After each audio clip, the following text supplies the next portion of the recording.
السلام علیکم اسٹوڈنٹ، کیسے ہیں آپ سب؟ امید کرتی ہوں آپ سب ٹھیک ہوں گے۔ آج ہم علامہ اقبال مضمون پڑھیں گے۔ صبح جب سورج کی سنہری کرنیں اس دھرتی کو روشنی سے بھر دیتی ہیں تو اس پاک سرزمین کے تعلیمی اداروں میں ایک دعا معصوم طلباء کے ہونٹوں سے پورے خلوص کے ساتھ بلند ہوتی ہے۔ یہ دعا ہے، لب پہ آتی ہے دعا بن کے تمنا میری، زندگی شمع کی صورت ہو خدایا میری۔ یہ دعا اپنے الفاظ، پیغام اور خوبصورتی کی بنا پر دل میں گھر کر جاتی ہے۔ علامہ اقبال نے مسلمانوں کو اپنے افکار تازہ سے نئی دنیا سے روشناس کروایا۔ شاعر مشرق ڈاکٹر علامہ محمد اقبال 9 نومبر 1877 کو سیالکوٹ میں پیدا ہوئے۔ ان کے آباء اجداد کشمیری برہمن تھے جو 17ویں صدی عیسوی میں مسلمان ہوئے۔ ان کے والد کا نام شیخ نور محمد تھا۔ وہ بڑے پرہیزگار، عبادت گزار اور درویش صفت انسان تھے۔ ان کی والدہ بڑی نیک اور خدا ترس خاتون تھیں۔ ان کی تعلیم کا آغاز قدیم طرز کے مدرسے سے ہوا۔ ابتدائی دینی تعلیم سے فارغ ہو کر انہوں نے میٹرک کا امتحان امتیازی حیثیت سے پاس کیا۔ اسکول میں ان کی قسمت کے ستارے کو عروج اس وقت ملا جب انہیں مولوی سید میر حسن جیسے قابل استاد ملے۔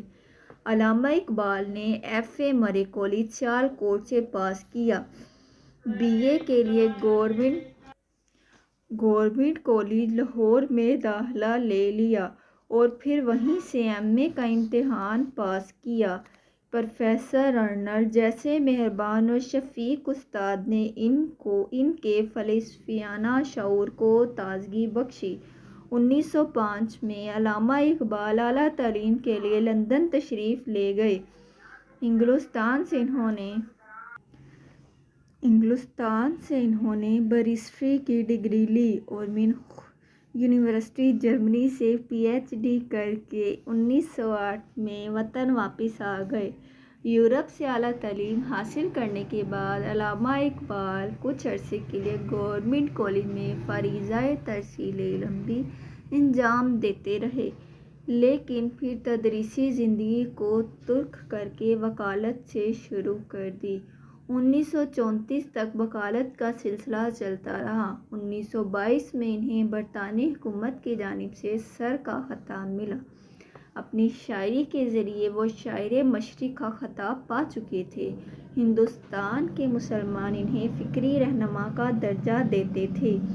1930 میں انہوں نے مسلم لیگ کے سالانہ اجلاس میں طرحی خطبہ پیش کیا، جس میں انہوں نے ہندوستان میں رہنے والے یا بسنے والے مسلمانوں کے لیے علیحدہ وطن کا تصور پیش کیا۔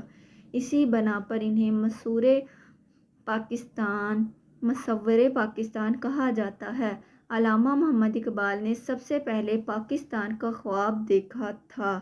انہوں نے مسلم لیگ کے جلسے کی صدارت کرتے ہوئے کہا تھا، میری خواہش ہے پنجاب صوبہ سرحد سندھ اور بلوچستان کو ملا کر ایک ریاست بنا دی جائے، خواہ ہندوستان برطانوی سلطنت کے اندر رہ کر آزادی حاصل کرے یا باہر رہ کر۔ مجھے شمال مغربی مسلم ریاست کا قیام مسلمانوں یا کم از کم شمال مغرب علاقوں کے مسلمانوں کا مقدر نظر آتا ہے۔ حکیم الامت اقبال کا یہ خواب 1947 میں وجود تحلیق پاکستان کی صورت پورا ہوا۔ مسلمان جس ذہنی انتشار میں مبتلا تھے اور جن خرابیوں کی بدولت ڈوبے زوال تھے، علامہ اقبال نے شاعرانہ حکمت سے ان امراض کی نشاندہی کی۔ عمر کے آخری سالوں میں ان کی صحت کافی خراب رہنے لگی، جس کی بنا پر انہوں نے سیاست میں دلچسپی لینا چھوڑ دی۔ بالآخر 21 اپریل 1938 کو اپنے خالق حقیقی سے جا ملے۔ علامہ اقبال نے اپنی شاعری کے آغاز میں غزل کی صنف کا انتخاب کیا۔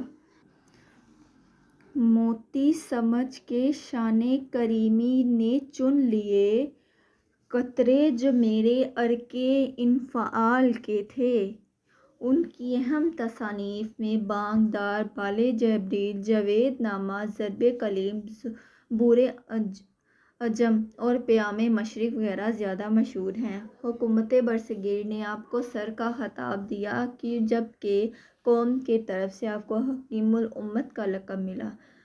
اقبال کی شاعری میں خودی کا تصور بڑا اہم ہے۔ خودی سے مراد اپنی ذات کی پہچان ہے۔